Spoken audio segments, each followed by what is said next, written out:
పరలోక రాజ్యంలో ప్రవేశించాలనుకున్నవాడు ఇదిగో దేవుడి విషయంలో అనేక విషయాలు కష్టపడతాడు. దేవుడి రాజ్యాన్ని స్థాపించడానికి తన వంతుగా తన ధనాన్ని ఖర్చు చేస్తాడు, తన సమయాన్ని ఖర్చు చేస్తాడు, తన బలాన్ని ఖర్చు చేస్తాడు, సమస్తాన్ని ఖర్చు చేస్తూ దేవుని యొక్క రాజ్య స్వార్థ వ్యాప్తిలో ముందుకు వెళుతూ ఉంటాడు. కాబట్టి యేసు ప్రభు వారు పుట్టింది అందరికీ ఎంతో సంతోషం.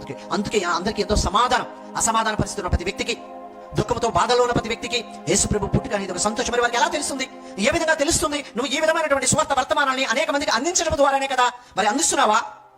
నీ మట్టికి నువ్వు తెలుసుకొని దాచిపెట్టుకుంటున్నావా?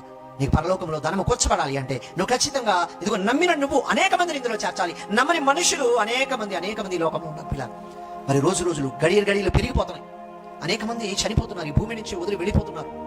మరి ఎంతమంది నరకానికి పాత్రలు అవుతున్నారు, ఎంతమంది పరలోకానికి పాత్రలు అవుతున్నారు. లోకంలో ఉండి తెలుసుకునే వాళ్ళు అనేక మంది. మరి వీరందరికీ యేసు ప్రభు యొక్క సువార్తను ఎలా చెప్పగలం?